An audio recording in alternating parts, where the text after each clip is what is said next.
Selama di dalam mobil, Ganeiver terus mendesak suaminya agar menjelaskan semuanya tanpa ada yang dirahasiakan. Kali ini, Ganeiver tidak main-main, dia tidak bisa menahan rasa penasaran yang meledak di hatinya. "Marvin, bicaralah." Jemari Marvin semakin keras mencengkeram setir, antara fokus mengemudi dan mencari cara yang tepat, bagaimana cara menjelaskan semuanya dengan baik kepada istrinya. Jika salah omong, semua bisa kacau. Marvin tetap bergeming. Ketika telah sampai di rumah dan sesaat lagi mereka akan beristirahat, barulah Marvin mendekatkan tubuhnya ke Ganeiver di atas kasur. Dia melingkari tubuh Ganeiver dengan tangannya. Setelah mengumpulkan kalimat yang pas di kepalanya, barulah dia bicara apa adanya. "Di bawah tanah, milik keluargaku terpendam batuan glorisium sebanyak miliaran ton. Jika semua diuangkan, jumlahnya sampai triliunan dolar, sangat banyak."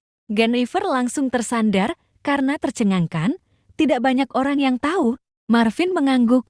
Iya, tidak banyak orang yang tahu. Jika glorisium dijadikan IMR-25, nilainya akan berkali-kali lipat lebih besar. Kami sedang membangun pabrik IMR-25. Sekitar 1 bulan lebih lagi akan selesai. Ganeiver melongo. "Jadi, uang yang kau punya selama ini dari sana?" "Ya, hingga saat ini, baik dari dana investor maupun klien, sudah mencapai 1,5 triliun dolar. Mendengar angka sebanyak itu, Ganeiver ternganga mulutnya. "Haa." Perlahan dia menoleh suaminya dan berkata takjub, "Kau sangat kaya, suamiku. Kepalang kau tahu, istriku, Rocksil adalah milik keluarga Rock." Ganeiver langsung berpikir, berarti jatah minyak mentah selama 1 tahun ke Winsuil karena bantuan suaminya sendiri. Ingatan Ganeiver terus bertebaran di kepalanya, bunga Glorista, Red Diamond, rumah baru. Karena masih belum menyangka, dia tercenung beberapa detik. Segera Marvin menyadarkannya, dia tersenyum penuh kemenangan dan berkata riang, "Kita konglomerat, sayang." Dia pun menceritakan telah mengakuisisi Hotel Seven Stars dan Glory Daily, akan ada banyak perusahaan di Glorystone yang akan menjadi milik kita. Ada helaan napas pendek dari wanita itu.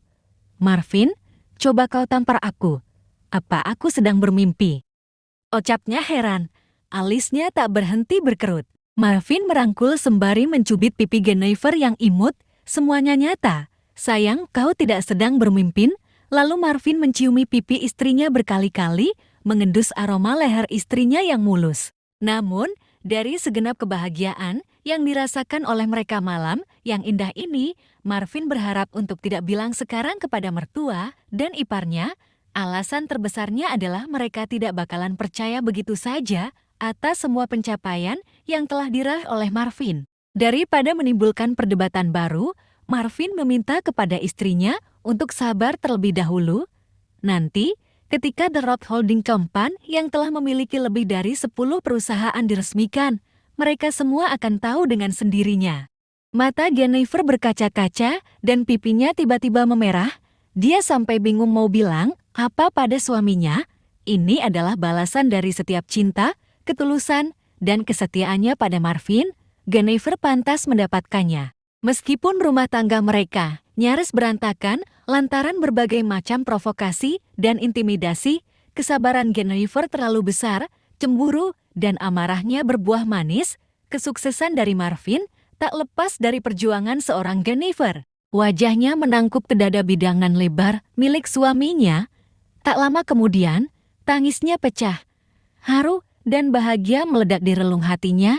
Rintihan dan air mata dari Ganeiver membuat Marvin terenyuh.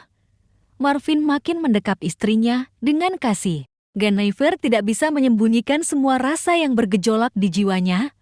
Kata hatinya tidak salah, karena dia sangat yakin bahwa suatu saat suaminya bakal berhasil meskipun terlalu banyak cibiran dan umpatan dari orang-orang. Cinta sejati pasti akan membawa kemenangan besar. Marvin berkata dengan suara agak parau, "Sayang, maafkan aku karena menyembunyikannya padamu. Aku menunggu waktu yang pas. Keputusanmu sudah tepat. Sayang, aku selalu menerima dan menghormati apa yang putuskan. Sebagai istri, aku akan patuh. Aku yang meminta maaf karena sudah memaksamu untuk menceritakannya. Maafkan aku." Jennifer masih meringis halus, wajahnya basah. Marvin pun tidak bisa menahan haru di hatinya. Sudah, jangan kau sesali. Sayang, mari kita rayakan kesuksesan kita. Cukuplah menangisnya. Kalau nangis, kau malah buat aku tambah nafsu. Sekonyong-konyong Jennifer melepaskan dekapan itu dan mengangkat wajahnya meskipun rambutnya sangat berantakan dan menutupi wajahnya. Benar kata Marvin, buat tambah nafsu. Jennifer tetap menggoda meskipun kepalanya seperti cakar ayam, berantakan parah, namun karena leher dan dadanya yang sangat mulus, ditambah rengekan yang keluar dari mulutnya itu, asli Marvin tak tahan. Marvin menyibakkan rambut itu ke belakang hingga tampaklah wajah yang merah padam seperti buah jambu masak. Marvin mencuil-cuil hidung mancung milik Jennifer dan mencubiti lagi pipinya yang menggemaskan. Wajah Jennifer yang mirip Silent Woodley itu tampak cemberut manja, hanya saja rambutnya hitam, tidak pirang, matanya sayu dan bibirnya manyun melengkung ke bawah. Meski tampak jelek, tetap cantik. Marvin kian terpesona. Wahai istriku, Jennifer Winston, jika kau menginginkan sesuatu malam ini juga, akan aku berikan. Ucap Marvin seraya tersenyum manis. Serius nih, terserah. Cebiknya manja. Tidak langsung menjawab. Marvin menghela napas sembari berpikir cukup keras. Ya tidak terserah juga dong, sayang. Begini, seandainya kau minta pria sepertiku satu lagi, jelas aku tidak bisa ngasih. Marvin tertawa kecil, matanya akan menyipit. Jennifer langsung menggeleng keras. Jelas tidak mungkinlah. Sayang, kau hanya satu. Kau adalah milikku. Aku tidak butuh pria lain lagi. Hanya kau seorang. Aku selalu percaya padamu, sayang. Begitu pula sebaliknya, aku tidak akan mencari wanita manapun. Kau adalah milikku, kau seorang saja. Aku akan mencintaimu sampai kapanpun, setia dan tulus padamu. Jennifer memperbaiki rambutnya, menyisirnya pakai jari jemari. Ketika ini, Marvin mengelap air mata Jennifer yang membasahi pipi. Meskipun Jennifer tahu bahwa suaminya bukanlah orang yang sangat romantis, namun ketika mendapat perlakuan istimewa seperti ini, dadanya makin bergoncang disesaki rasa cinta yang bertubi-tubi. Jennifer tersenyum menggoda dan berkata manja, "Kau tahu sendiri, sayang, aku bukan tipe wanita yang hobi merengek meminta sesuatu kepada suaminya, apalagi sesuatu yang mahal dan mewah." Marvin mengangguk paham, jika tidak Marvin yang menawarkan atau memberi, Jennifer tidak akan menerima, dan jika Jennifer memang meminta, itu sesuatu yang sangat penting dan dibutuhkan. Selebihnya Jennifer bukan tipe istri yang hobi menghabiskan uang suami. Jennifer menatap suaminya dengan begitu bergairah. "Aku hanya butuh cinta dan kepuasan bersamamu, sayang," desahnya hot. Lalu, dia memiringkan kepala dan mendekatkannya ke wajah Marvin. Dia menarik napas dalam-dalam melalui hidung, lalu melumat habis bibir suaminya, menggigitnya pelan dan mengulum lidahnya. Tak ingin kalah gaya, Marvin mendorong istrinya hingga terlentang pasah.